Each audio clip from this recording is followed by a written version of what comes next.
Papa, à Weimar, j'ai visité Buchenwald, le camp. Au musée, j'ai vu une photo, la photo d'un... En fait, je crois que j'ai fait ce film parce que j'étais prêt à le faire. Je crois que c'est le film qui est venu vers moi. C'est pas moi qui suis allé vers le film. Je crois que quand j'ai lu dans un journal le résumé du bouquin de Fabrice Imbert, L'origine de la violence, j'ai compris que ce film était pour moi. J'ai compris que ce sujet, que j'étais prêt à traiter ce sujet, à parler de la famille, de ses secrets, de ses mystères, à parler de la Shoah, à parler du passé, à parler de la transmission, à parler de la... Voilà, du secret, oui, absolument. J'étais prêt. Est-ce que c'est pas une histoire d'amour dans une histoire de mort? C'est plusieurs histoires d'amour, ça n'est qu'une histoire d'amour en fait. C'est une... Je vais pas tout raconter, mais c'est vrai que c'est comme un thriller, c'est-à-dire que on croit qu'on a compris et en fait on se rend compte qu'on n'a pas compris.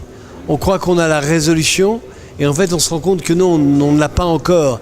Et jusqu'à l'ultime moment, jusqu'à la dernière image, on est encore surpris et encore surpris.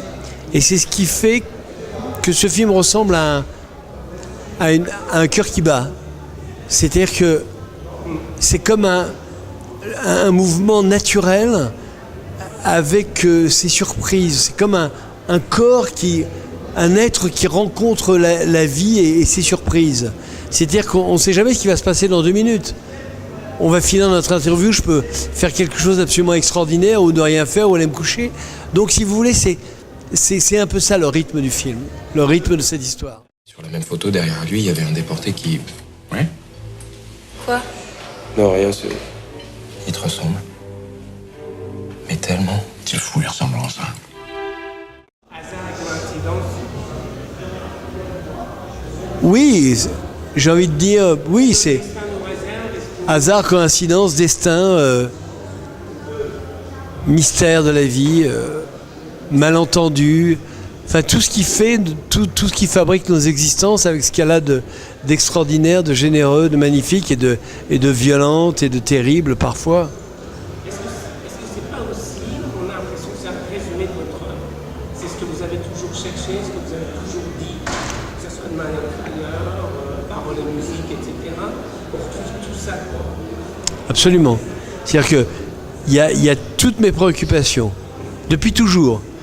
Et en fait, pour faire l'origine de la violence, il a fallu que je passe par tout ce que j'ai fait avant.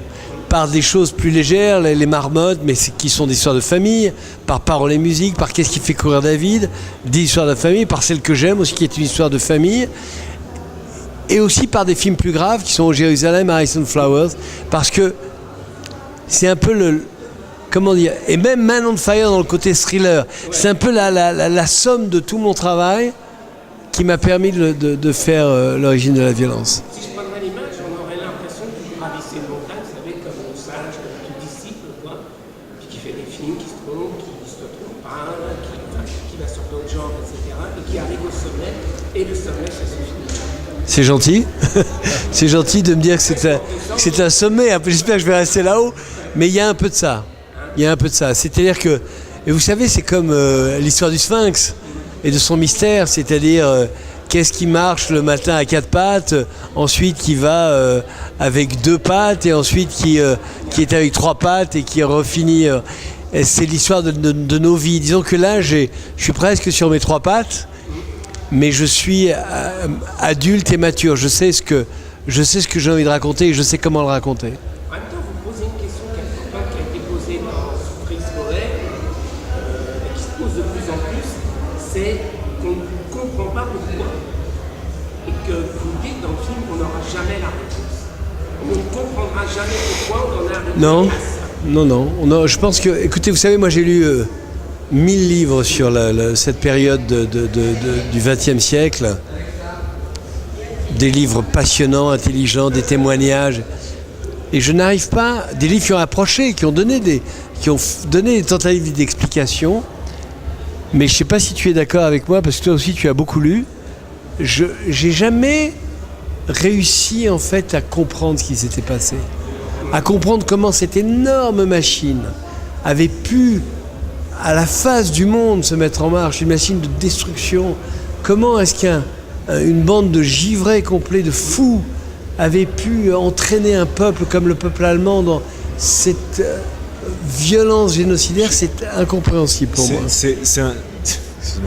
C'est impossible de comprendre, je pense. C'est ce que je pensais justement, on parlait de Semprin tout à l'heure avec d'autres personnes. Et Semprin, Primo Levi, les gens comme ça, Kertész, Hyvernaud. Et j'ai pas envie de dire de bêtises, mais je crois que c'est dans un livre de Primo Levi.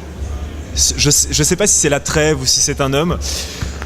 Oui, voilà, il écrit son témoignage.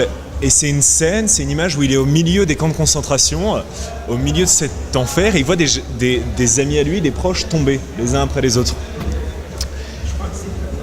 C'est Hyvernaud ? Ouais, c'est possible. Et je sais pas si vous vous rappelez, il dit, mais même à ce moment-là, je comprenais pas. Je me disais, c'est pas possible, ils sont pas morts, ils sont en train de faire une sieste. Et donc, comment nous, à l'extérieur, 60 ans plus tard, on peut comprendre vraiment ce qui s'est passé, alors que lui, au sein de cet enfer, il pouvait pas comprendre. Le prisonnier qui est derrière lui, sur la photo, ouais, c'est lui qui m'intéresse. David Nathan Wagner.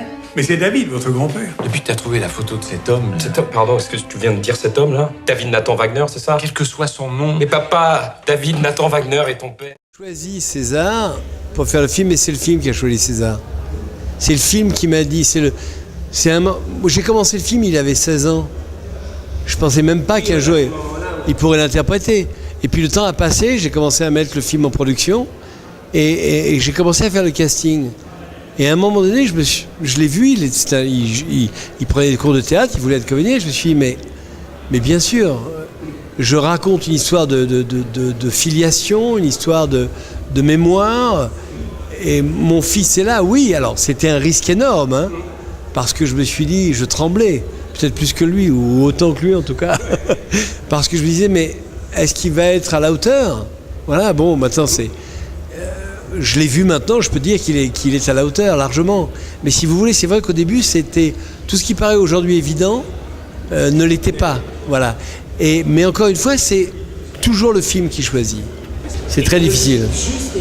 C'est très difficile, mais ça a été il va vous en parler, mais ça a été un voyage pour lui qui a été un voyage assez compliqué et dense.